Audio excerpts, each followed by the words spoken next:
Cabinet से पेशा नियमावली पास हो गई। हालांकि इस नियमावली का स्वरूप क्या है, इसको लेकर के अलग अलग तरह से अलग अलग लोग अलग अलग बातें कर रहे हैं।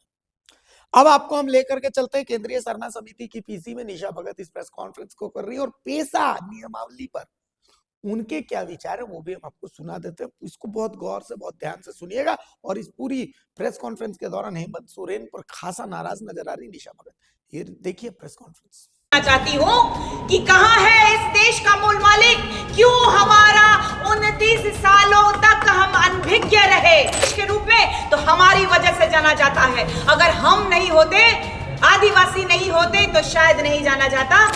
ये लोग कहते हैं कि अंधा देखने लगेगा, लंगड़ा चलने लगेगा, और जो है गूंगे सुनने लगेंगे, और जो है मुर्दे सो जाग जाएंगे। तो इन लोगों को बैठा देना चाहिए। हर बारे में आप मुझे बता दीजिए, ये भारत देश का चौथा स्तंभ मीडिया है, आपने कभी उनको आंदोलन करते देखा? बिल्कुल फर्जी लोगों के साथ इस झारखंड राज्य को छलने वाला फर्जी माननीय मुख्यमंत्री है। आदिवासी अस्मिता के साथ खिलवाड़ करने वाले, चाहे बीजेपी के हो, चाहे जेएमएम के हो, चाहे कांग्रेस के हो, चाहे फलना चिलना ढेकना कोई भी पार्टी से हो, सबको मारूंगी। इस बार के माध्यम से ये अंकित किया जाएगा, चिन्हित किया जाएगा कि कौन कौन आदिवासियों के लिए अलग कॉलम बनाया गया है।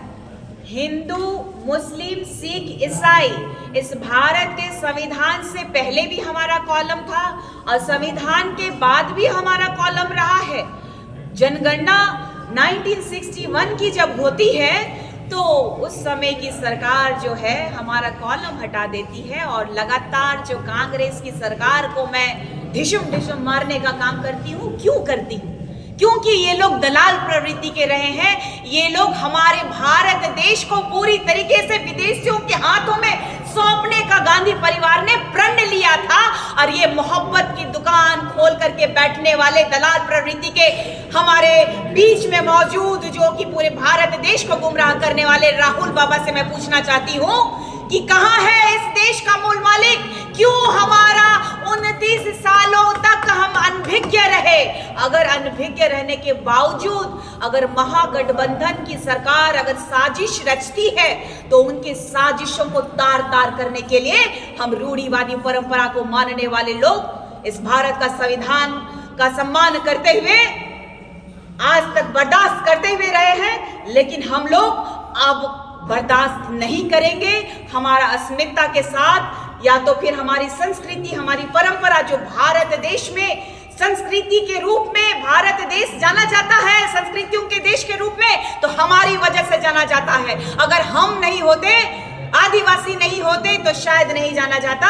अगर आप कह रहे हैं कि उन्होंने संशोधन कराया होगा, तो भारत के संविधान में भी आर्टिकल स्वशासन को इंगित करने वाला, सुरक्षित रखने वाला जो आर्टिकल्स मैंने बताया कि 283 टू आर्टिकल 283A आपको ये पढ़ना होगा। और आपको पढ़ना होगा अनुसूचित जनजातियों का जो क्षेत्र है, 5वीं अनुसूची क्या होता है। 5वीं अनुसूची में सिर्फ और सिर्फ रूढ़िवादी परंपरा को मानने वाले लोगों के लिए है, ना कि धर्मांतरितों के लिए। उनके लिए तो ऑलरेडी ईसाई का कॉलम है। ईसाई में जाति नहीं होती है। अगर जाति वाले अगर धर्मांतरित कर चुके हैं, आपको मानना नहीं मानना अलग बात होता है। इस भारत देश में किसी भी धर्म को, समुदाय को आप सम्मान दे सकते हैं, मान दे सकते हैं। लेकिन अगर चले जाते हैं मुसलमान में, तो हमारे लोग भी तो मुसलमान हुए हैं, लेकिन मुसलमान क्या आरक्षण खा रहे हैं? क्या हिंदू बने हैं हमारे लोग? तो हिंदू खा रहे हैं। इस भारत के संविधान में हमें सनातनियों के आधार पे सबसे लो कैटेगरी में आरक्षण दिया जाता है, गरीब करके दिया जाता है। इन मंदबुद्धियों को बताना होगा कि भारत का संविधान बढ़िया से पढ़िए। हम तो अभी भी कह रहे हैं कि हम ना हिंदू है, ना मुसलमान है, ना सिख है, ना ईसाई है। ईसाई जो है माइनॉरिटीज के कैटेगरी में आते हैं। और मैंने कल रात में भी पोस्ट किया है कि पूरे भारत देश की संस्कृति अगर सरना सनातन में टिकी है, तो एक साथ होकर के क्यों नहीं लड़ाई लड़ रहे कि डिलिस्टिंग की मांग क्यों नहीं कर रहे? अगर विपक्ष के जितने भी बीजेपी हो या फिर अन्य पार्टी के सांसद है, क्यों नहीं इस बात को प्रखरता से उठा रहे? क्योंकि पंखराज बाबा कार्तिक उरांव जी ने भी चलता हुआ सत्र को भंग करवा दिया था। 348 सांसदों का हस्ताक्षर लेकर के चलता हुआ स्वर्गीय इंदिरा गांधी का जो सत्र था उनका सरकार को हिलाने का काम पंकराज बाबा कार्तिक उरांव जी ने किया था। और लगातार उनके बाद का राजनीति देखिए, लगातार मिशनरियों का मिशन जो कि पैसे से बहुत ज्यादा धनबल और शिक्षा का लोभ और प्रलोभन देकर के चंगाई के माध्यम से, कभी ये लोग कहते हैं कि अंधा देखने लगेगा, लंगड़ा चलने लगेगा, और जो है गूंगे सुनने लगेंगे, और जो है मुर्दे सो जाग जाएंगे। तो इन लोगों को बैठा देना चाहिए हर एक अस्पताल के बाहर, या फिर जहां जहां लाशें जा रही हैं, सारे कब्रिस्तान कहिए या तो फिर शमशान घाट कहिए, वहां बैठा देना चाहिए इन लोगों को और वहां चंगाई करवाना चाहिए। औकात इनकी पता चल जाएगी लोगों को। इन लोगों ने गुमराह करते हुए पूरे भारत देश में अंधविश्वास फैलाने का काम ये मिशनरियों के मिशन के माध्यम से पूरे भारत में कब्जा करने के लिए इन लोगों के द्वारा फैलाया गया है। इन लोगों का मिशन अब कमजोर हो चुका है, ये जान रहे हैं, समझ रहे हैं। और एक बात जो कि लगातार आदिवासियों को, ये जंगल का कहने वाले लोगों के लिए भी ये पेशा अधिनियम कानून मुंह पे तमाचा मार दिया है। 48 घंटा ये प्रशासन को 48 घंटा देना होगा, कारण बताना होगा 48 घंटों में कि किस लिए आप जो है ग्रामवासी को गिरफ्तार कर रहे हैं, कारण बताना होगा, तभी ग्राम से आप उनकी गिरफ्तारी कर सकते हैं। ये भी हमारे लिए बहुत बड़ा फैसला है। लगातार हमें ये कह दिया जाता था कि हम क्रिमिनल हैं, हम जंगल वाले हैं, हम विकास के विरोधी हैं। तो ये हम ग्राम सभा के माध्यम से कहेंगे कि विकास चाहिए हमको, हम विकास के विरोधी नहीं हैं। आज भी इस देश का मूल मालिक जो है शिक्षा के लिए वंचित है, स्वच्छ पानी पीने के लिए वंचित है। आपने देखा होगा कि किस तरीके से झारखंड राज्य में महज 19 साल की बेटी जो प्रेग्नेंट होती है उसको स्वास्थ्य व्यवस्था नहीं मिल पाती है, चिकित्सा व्यवस्था नहीं मिलती है। बहंगा से उसको लेके गांव से पहाड़ से लेके आते हैं जहाँ पे स्वास्थ्य समुदाय केंद्र है, वहां पहुंचते जच्चा और बच्चा दोनों मर जाते हैं। आप देखिएगा वो घटना है गुमला का। गुमला महज 100 किलोमीटर है रांची से, महज 95 से 100 किलोमीटर है। क्या ऐसी मजबूरी है इस सरकार की? अगर उपलब्धि की बात करता है, 25 साल हो गए झारखंड को अलग हुए, उनके पिता भी स्वर्गीय दिशम गुरुजी भी इस झारखंड राज्य के माननीय मुख्यमंत्री के रूप में विराजमान रहे, लेकिन दुर्भाग्य है 25 साल के बाद उनका देहांत होता है। तो 10 कर्म करने के लिए उनके बेटे और उनका परिवार जब गांव जाता है तो पूरा देश देखा कि 10 दिनों में वो नेमरा में, उनका गांव का नाम है नेमरा में, वो बिजली लेके आते हैं, सड़कों का निर्माण करवाते हैं। 10 दिन में वो अपना गांव ठीक कर सकते हैं, तो वो 25 सालों में 25 गांवों का जीर्णोद्धार क्यों नहीं किए? ये प्रश्न चिन्ह बनता है। वर्तमान के ठगा सरकार, आदिवासियों को छलने वाला सरकार, आदिवासी बेटा के नाम पे कलंक सरकार को मैं चेतावनी देना चाहती हूँ कि आप 25 सालों में 25 गांव आपने डेवलपमेंट नहीं कर पाए। आप देखिए माननीय स्वास्थ्य मंत्री जो कर की आदिवासी अस्मिता को शर्मसार करते हैं। चाईबासा में एक पिता जो बेबस अपने छोटे से नन्हे से बच्चे को वो झोला में लेके जाते हैं उनकी मृत्यु हो जाने के बाद, और यहाँ की निर्लज्ज सरकार के माननीय मंत्री साहब जो सिर्फ और सिर्फ अपने कौम के लोगों को, अपने धर्म के लोगों को प्रलोभन देखने के माध्यम से कहिए या तो सरकार का दुरुपयोग करने के माध्यम से कहिए, एक तरफ हमारे गरीब पिता का अपमान कर रहे हैं। जब तक वो माफी नहीं मांगेगा तब तक उसका पैंट मैं खोलते रहूंगी, क्योंकि उसको बेइज्जत करना बहुत जरूरी है।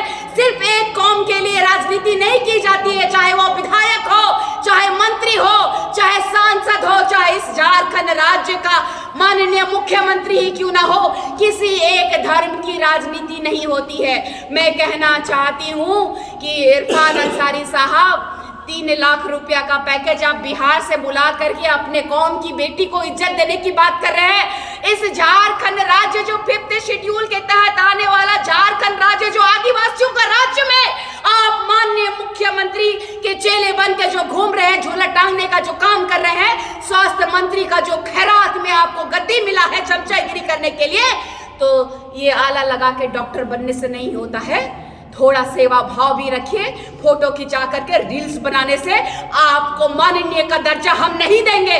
अगर आदिवासियों से माफी आप नहीं मांगेंगे तो लगातार आपका बेइज्जत जलील करने का काम ये आदिवासी बेटी करने का काम करेगी। और मैं कहती हूँ कि आइंदा से आदिवासी अस्मिता पे सवाल उठाए और आदिवासी का पैसा ही न खा रहे हैं जी, बाप का कुर्सी पे दोनों राज कर रहे हैं। माननीय हेमंत सोरेन जी की पत्नी विधायक है, भाई विधायक है, उनके मरहूम भाई की पत्नी विधायक रही, लेकिन उनका गांव 25 साल बाद जीर्णोद्धार होता है।